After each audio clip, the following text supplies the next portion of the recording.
اعوذ باللہ من الشیطان الرجیم بسم اللہ الرحمن الرحیم رب اشرح لی صدری ویسر لی امری واحلل عقدۃ من لسانی یفقہوا قولی اللہم صلی وسلم علی نبینا محمد وعلی آلہ واصحابہ اجمعین۔ السلام علیکم ورحمۃ اللہ وبرکاتہ۔ آج ہمارا ٹاپک ہے نفاق یا منافقت۔ اللہ سبحانہ وتعالیٰ نے مدنی قرآن میں نفاق کے مسئلے کو بہت ڈیٹیل میں بتایا ہے۔ اس کی وجہ یہ ہے کہ مکہ کے 13 سال نفاق کا کوئی مسئلہ نہیں تھا۔ جب نبی پاک صلی اللہ علیہ وسلم مدینہ آئے تو اس وقت وہاں 2 بڑے قبیلے آباد تھے، الاوس اور الخزرج۔ وہ کئی سالوں سے ایک دوسرے سے لڑ رہے تھے۔ ان کی ساری سینئر لیڈرشپ جو ہے وہ ان جنگوں میں مر چکی تھی۔ عبداللہ بن ابی بن سلول وہ واحد سینئر لیڈر تھا جو باقی بچا تھا، اور اسے امید تھی کہ اب وہ مدینہ میں رول کرے گا یا وہاں کا لیڈر بن جائے گا۔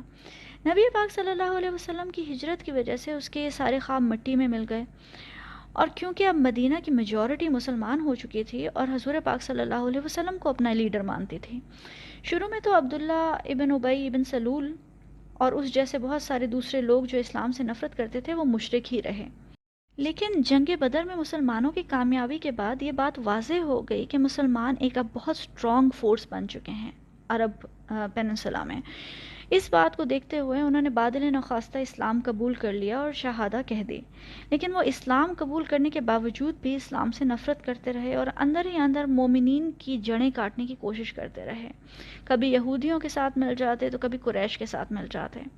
اللہ سبحانہ وتعالیٰ ان کے بارے میں سورہ بقرہ میں فرماتے ہیں وَمِنَ النَّاسِ مَن يَقُولُ آمَنَّا بِاللَّهِ وَبِالْيَوْمِ الْآخِرِ وَمَا هُمْ بِمُؤْمِنِينَ۔ اور انسانوں میں سے بعض لوگ ایسے ہیں جو کہتے ہیں کہ ہم ایمان لائے اللہ پر اور روز آخرت پر، حالانکہ وہ ایمان نہیں رکھتے ہیں۔ نفاق 2 طرح کا ہوتا ہے۔ ایک تو وہ جس میں انسان نے کلمہ تو پڑھ لیا لیکن وہ دل میں بہت اچھی طرح جانتا ہے کہ وہ در حقیقت مسلمان نہیں ہے، بس مصلحت کے تحت مسلمان بنا ہے۔ ایسے منافق کو پتہ ہوتا ہے کہ وہ منافق ہے۔ ایسا نفاق کفر ہی کی ایک اور فارم ہے۔ دوسرا نفاق وہ ہے جس میں انسان کو پتہ ہی نہیں چلتا کہ وہ منافق ہے۔ اس طرح کا نفاق بہت خطرناک ہے، اور صحابہ کرام اس طرح کے نفاق سے بہت ڈرا کرتے تھے۔ اس لیے ہمیں بھی اس نفاق کے بارے میں کچھ نہ کچھ پتہ ہونا چاہیے، اس لیے نہیں کہ ہم دوسروں پہ منافقت کے فتوے لگا سکیں، اس لیے تاکہ ہم دیکھ سکیں کہ کہیں ہم خود تو منافق نہیں ہیں، کہیں ہم میں تو یہ بیماری نہیں پائی جاتی۔ نافق کسی چھپکلی یا چوہے کے بل کو کہتے ہیں جس کے 2 سوراخ ہوتے ہیں۔ یہ جانور دونوں سوراخ اس لیے کھلے رکھتا ہے تاکہ ایک طرف سے خطرہ آئے تو دوسری طرف سے نکل جائے۔ جو منافقین نبی پاک صلی اللہ علیہ وسلم کے زمانے میں تھے ان کا نفاق کفر کا نفاق تھا۔ جب تک آسانی رہتی، آسان معاملہ چلتا رہتا، تب تک وہ مسلمان رہتے، اور جب تھوڑی سی مشکل پڑتی، جنگ کا وقت آتا، تو وہ کفر کی طرف نکل جاتے۔ دوسری طرح کا نفاق جس میں انسان کو پتہ ہی نہیں چلتا کہ وہ منافق ہے، اسے علماء کرام عمل کا نفاق کہتے ہیں۔ اس میں انسان کفر کی طرف تو نہیں نکلتا، لیکن اس نفاق کی وجہ سے انسان کا عمل افیکٹ ہوتا ہے۔ اللہ سبحانہ وتعالیٰ نے قرآن میں ہمیں جو منافقین کے کریکٹرسٹکس بتائے ہیں، اگر ہم ان کو دیکھیں تو ہمیں پتہ چلے گا کہ صحابہ کرام نفاق سے کیوں اس قدر ڈرتے تھے، اور ہمیں بھی اس نفاق سے کیوں ڈرنا چاہیے۔ پہلی جو منافق کی بات اللہ سبحانہ وتعالیٰ ہمیں بتاتے ہیں وہ یہ ہے کہ اس کے زبان پہ کچھ اور ہے اور دل میں کچھ اور اس آیت میں وَمِنَ النَّاسِ مَن يَقُولُ آمَنَّا بِاللَّهِ وَبِالْيَوْمِ الْآخِرِ وَمَا هُمْ بِمُؤْمِنِينَ، یعنی کہ وہ منہ سے تو کہتے ہیں کہ ہم ایمان لائے، لیکن وہ در حقیقت مومن نہیں ہیں۔ کیا ہم میں سے کوئی بھی پورے وثوق سے یہ دعویٰ کر سکتا ہے کہ ہم مومن ہیں، کہ ایمان ہمارے دل کے اندر بیٹھ چکا ہے؟ اللہ کے سوا دلوں کے ایمان کے بارے میں کوئی نہیں جانتا، اور بعض دفعہ انسان خود بھی نہیں جانتا۔ ابن سیرین رحم اللہ تابعین میں سے تھے، کہتے تھے کہ مجھے کسی چیز سے اس قدر خوف نہیں آتا جتنا اس آیت سے آتا ہے، جس میں اللہ سبحانہ وتعالیٰ کہتے ہیں کہ انسانوں میں سے کچھ ایسے ہیں جو زبان سے ایمان کا دعویٰ کرتے ہیں لیکن وہ دل سے مومن نہیں ہیں۔ اگر ابن سیرین رحم اللہ جیسے تابع اس بات سے اس قدر خوف زدہ ہو سکتے ہیں تو ہمارے خوف اور ڈر کا کیا عالم ہونا چاہیے۔ دوسرا کریکٹرسٹک جو منافقین کا اللہ سبحانہ وتعالیٰ ہمیں بتاتے ہیں کہ لوگوں کے سامنے ان کا عمل اور ہوتا تھا، اور جب یہ اکیلے ہوتے تھے تو ان کا عمل بدل جاتا تھا، یعنی کہ ان کا پبلک عمل اور ان کا پرائیویٹ عمل مختلف تھے۔ یعنی سنسیئرٹی اور اخلاص کا مسئلہ تھا۔ کیا ہم میں سے کوئی 100% شیورٹی کے ساتھ کہہ سکتا ہے کہ ہم اکیلے میں بھی وہی اخلاص رکھتے ہیں جو لوگوں کے سامنے؟ کیا ہمیں اس بات کا یقین ہے کہ ہمارا عمل لوگوں کی تعریف کے لیے نہیں ہے بلکہ خالص اللہ تعالیٰ کی رضا کے لیے ہے؟ بعض اوقات ہم خود بھی نہیں جانتے کہ ہماری نیت کیا تھی کسی عمل کے پیچھے۔ یہ بخاری کی روایت ہے کہ جو لوگوں کو اپنی نیکیاں سنائے تعریف حاصل کرنے کی نیت سے، تو اللہ سبحانہ وتعالیٰ روز قیامت اس کی بد نیتی سب کو سنا دے گا۔ یہ صحیح بخاری کی روایت ہے 6499۔ حضرت عمر رضی اللہ عنہ سے روایت ہے کہ حضور پاک صلی اللہ علیہ وسلم نے فرمایا انما الاعمال بالنیات، یعنی کہ عمل کا دار و مدار نیتوں پر ہے۔ تو جس نے بھی دنیا کے فائدے کے لیے یا کسی عورت سے شادی کرنے کے لیے ہجرت کی ہے تو اس کو وہی ملے گا جس چیز کے لیے اس نے ہجرت کی، اور جس نے اللہ سبحانہ وتعالیٰ کی خوشی کے لیے اور رضا کے لیے اور نبی اکرم صلی اللہ علیہ وسلم کے لیے ہجرت کی تو اس کو اسی چیز کا اجر اسی طرح دیا جائے گا جو اس کی نیت تھی۔ یہ صحیح بخاری کی روایت ہے 3898۔ یہ اخلاص کی کمی جو منافقین میں تھی اس کی وجہ سے صحابہ کرام خوف زدہ رہا کرتے تھے، اور ہمیں بھی خوف زدہ رہنا چاہیے۔ تیسرا جو ہمیں اللہ سبحانہ وتعالیٰ منافقین کے بارے میں بات بتاتے ہیں وہ یہ کہ جب تک آسان معاملہ چلتا رہتا تھا تو وہ اسلام پہ عمل کرتے رہتے تھے، نمازیں بھی پڑھتے تھے، خطبے بھی سنتے تھے، اور وہی سارا کچھ کرتے تھے جو باقی مومنین کیا کرتے تھے۔ لیکن جیسے ہی کوئی مشکل وقت آتا، کوئی جنگ کا معاملہ آتا جہاں انہوں نے جا کے لڑنا ہے یا مال جمع کرنا ہے یا اللہ تعالیٰ کے راستے میں اپنا مال دینا ہے، تو وہ عمل سے پھر جاتے۔ اللہ سبحانہ وتعالیٰ سورہ نساء میں فرماتے ہیں منافقین کے بارے میں مذبذبین بین ذالک لا الہ ہؤلاء ولا الہ ہؤلاء، یعنی کہ وہ نہ ادھر کے ہیں نہ ادھر کے ہیں، وہ دو چیزوں کے بیچ میں، دو ایکسٹریمز کے بیچ میں معلق ہیں۔ یعنی کہ حضور پاک صلی اللہ علیہ وسلم کے زمانے کے منافقین کی اگر بات کی جائے تو وہ کفر اور ایمان کے درمیان ڈاواں ڈول ہیں، نہ ادھر ہوتے ہیں نہ ادھر ہوتے ہیں۔ حضرت ابن عمر رضی اللہ عنہ سے روایت ہے کہ نبی اکرم صلی اللہ علیہ وسلم نے فرمایا منافق کی مثال اس بکری کی طرح ہے جو بکریوں کے دو ریوڑوں کے درمیان بھاگی پھرتی ہے، کبھی بھاگ کر ایک ریوڑ میں چلی جاتی ہے اور کبھی دوسرے ریوڑ کی طرف، کسی بھی ایک ریوڑ کا حصہ نہیں بنتے۔ کیا ہم میں سے کوئی بھی اس بات کی گواہی دے سکتا ہے کہ ہم اللہ تعالیٰ کا ہر حکم مانتے ہیں؟ حالات چاہے جیسے بھی ہوں، جتنی بھی مشکل ہو، جتنی بھی تنگی ہو، کوئی حکم ہمارے حالات کو سوٹ کرتا ہو یا نہ کرتا ہو، ہم اللہ سبحانہ وتعالیٰ کے حکم کو پرائرٹی دیتے ہیں۔ اگر ان سب سوالوں کا جواب نہیں ہے تو یہی وجہ ہے کہ صحابہ کرام منافقت سے اس قدر ڈرتے تھے، یہی وجہ ہے کہ ہمیں بھی منافقت اور نفاق سے اس قدر ڈرنا چاہیے۔ غزوہ تبوک کے موقع پر منافقین نے نبی اکرم صلی اللہ علیہ وسلم کو قتل کرنے کی سازش کی۔ اللہ سبحانہ وتعالیٰ نے یہ بات جبریل علیہ السلام کے ذریعے نبی پاک صلی اللہ علیہ وسلم کو بتا دی اور تقریباً 14 منافقین کا نام بتایا۔ حضور پاک صلی اللہ علیہ وسلم نے اپنا یہ سیکرٹ حضرت حذیفہ ابن الیمان کو بتا دیا اور ان سے کہا، سختی سے منع کیا کہ یہ ٹاپ سیکرٹ ہے اور یہ کسی اور کو نہیں پتہ چلنا چاہیے۔ حضرت عمر رضی اللہ عنہ ان کے پاس گئے اور ان سے پوچھا تو حضرت حذیفہ رضی اللہ عنہ نے کہا کہ یہ میں کسی کو نہیں بتا سکتا۔ حضرت عمر رضی اللہ عنہ نے پوچھا کہ مجھے یہ نہ بتائیں کہ اس لسٹ میں کون کون ہے، بس مجھے اتنا بتا دیں کہ کہیں منافقین کی لسٹ میں میرا نام تو نہیں ہے۔ حذیفہ رضی اللہ عنہ نے کہا کہ آپ کا نام نہیں ہے اور اب میں کسی کو اس بات کا جواب نہیں دوں گا۔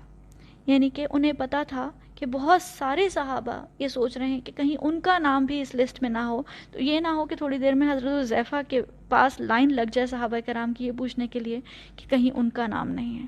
اس قدر، اور آپ حضرت عمر کے بارے میں سوچیں کہ وہ عشرہ مبشرہ میں سے ہیں، ان کو جنت کی گارنٹی تھی، اس کے باوجود ان کا منافقت کی طرف اور نفاق کی طرف یہ ایٹیٹیوڈ تھا۔ حسن البصری نے کہا ہے کہ نفاق سے ڈرتے رہنے والا ہی اصل مومن ہے اور نفاق سے اپنے آپ کو محفوظ سمجھنے والا اصل منافق ہے۔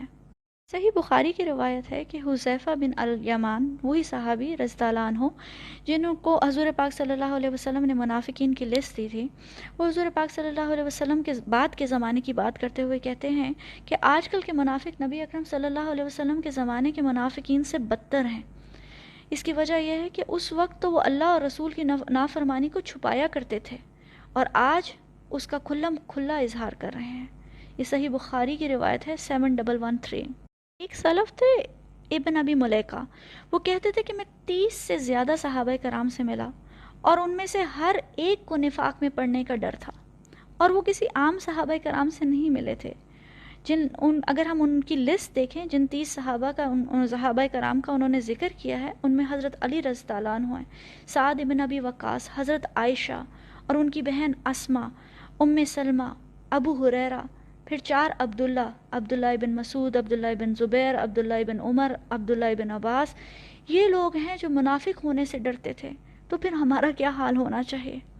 ابن قیم کہتے تھے کہ جیسے جیسے انسان کا ایمان اور علم بڑھتا ہے، ویسے ویسے اس میں منافقت کا ڈر بھی بڑھتا جاتا ہے۔ صحابہ کرام میں منافقت کا ڈر اس قدر تھا کہ اس کو اندازہ ہمیں اس حضرت حنظلہ رضی اللہ عنہ کی حدیث سے لگا سکتے ہیں۔ حضرت حنظلہ کہتے ہیں کہ ایک بار میں حضرت ابو بکر سے ملا تو حضرت ابو بکر رضی اللہ عنہ نے مجھ سے دریافت کیا، حنظلہ آپ کیسے ہیں؟ میں نے کہا حنظلہ منافق ہو گیا۔ نافقہ حنظلہ۔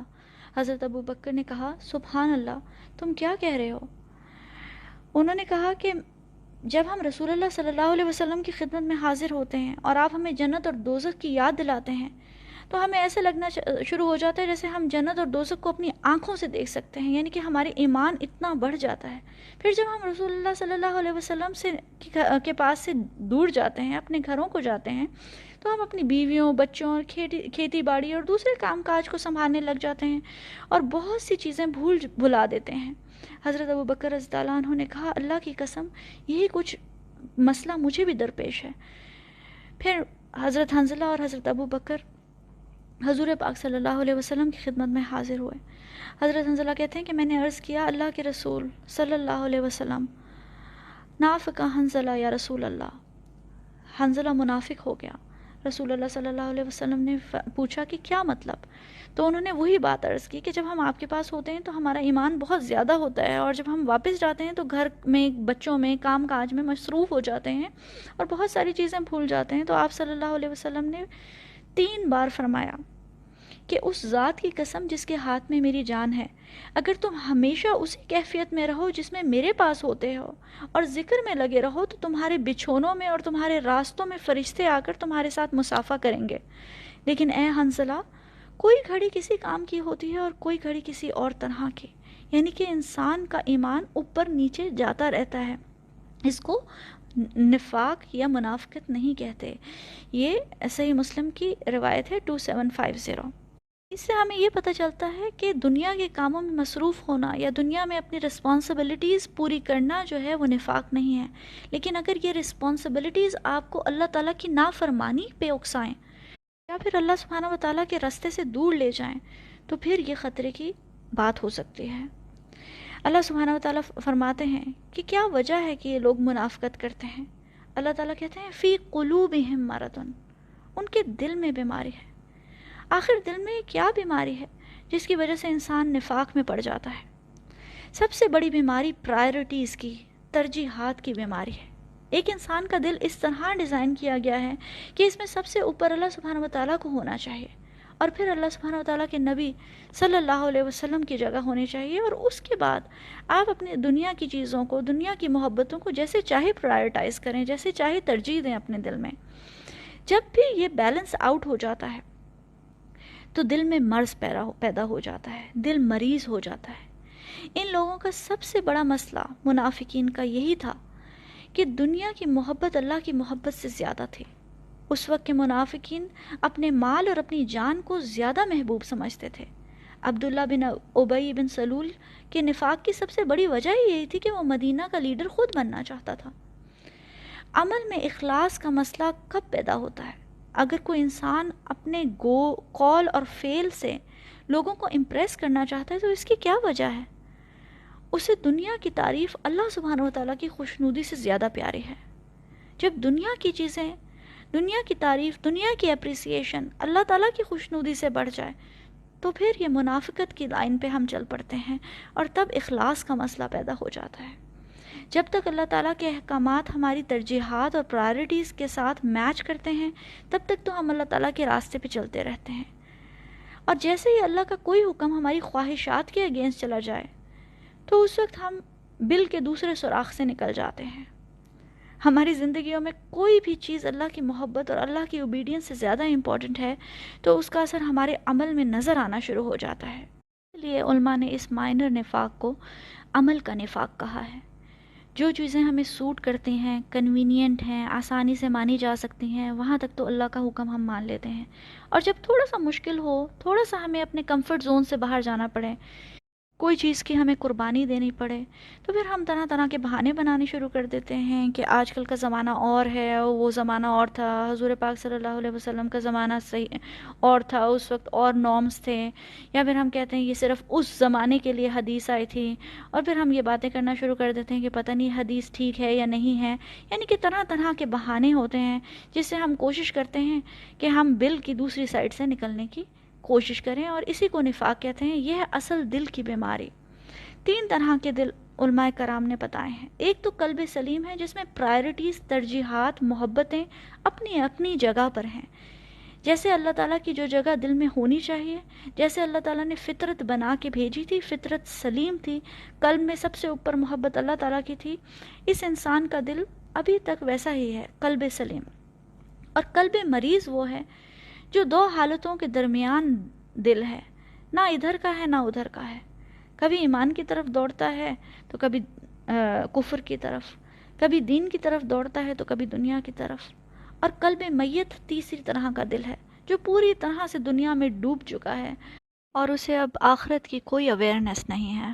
آخری بات جو بہت زیادہ امپورٹنٹ ہے نفاق کے بارے میں، کہ ہم اپنے اندر تو نفاق سے بچنے کی پوری کوشش کرتے ہیں، لیکن ہم کسی اور کلمہ گو کو منافق کا ٹائٹل نہیں دے سکتے. اللہ سبحانہ وتعالیٰ نے ہمیں یہ رائٹ نہیں دیا. اور یہ بات کس چیز سے ثابت ہے کہ حضور پاک صلی اللہ علیہ وسلم نے اٹ موسٹ سیکریسی میں، بہت زیادہ خفیہ طریقے سے حضرت حذیفہ رضی اللہ عنہ کو منافقین کے بارے میں بتایا، تاکہ اس کی تھوڑی سی بھی بھنک اور مسلمانوں کو نہ لگے، اور مسلمانوں کے دل میں ایک دوسرے کے لیے، دوسرے کلمہ گو مسلمانوں کے لیے نفرت پیدا نہ ہو.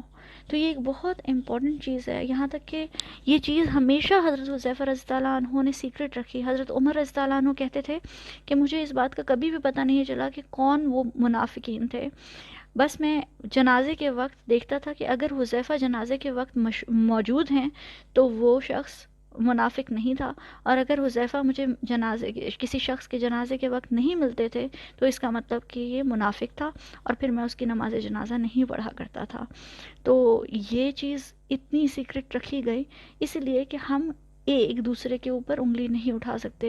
ایک بار حضور پاک صلی اللہ علیہ وسلم کو عمر رضی اللہ عنہ نے کہا کہ میں عبداللہ بن ابی کو قتل کر دیتا ہوں کیونکہ وہ تو آپ کی قتل کی سازشیں کر رہا ہے. تو حضور پاک صلی اللہ علیہ وسلم نے انہیں منع کیا اور کہا کہ لوگ کہیں گے کہ محمد صلی اللہ علیہ وسلم اپنے ہی ساتھیوں کو مار رہے ہیں یا ان کو قتل کر رہے ہیں. تو اس چیز کی امپورٹنس کو ذہن میں رکھتے ہوئے ہم کسی پہ بھی منافقت کا الزام نہیں لگا سکتے، کسی اور کو منافق، کسی اور کلمہ گو کو منافق نہیں کہہ سکتے. ہمیں صرف اپنے دلوں کے نفاق کی فکر کرنی چاہیے. اللہ سبحانہ وتعالیٰ سے دعا ہے کہ اللہ سبحانہ وتعالیٰ ہمارے دلوں کو نفاق کی بیماری سے بچائے اور ہمیں بہترین اخلاص اور اعمال کا اخلاص عطا فرمائے. آمین یا رب العالمین. السلام علیکم ورحمۃ اللہ وبرکاتہ.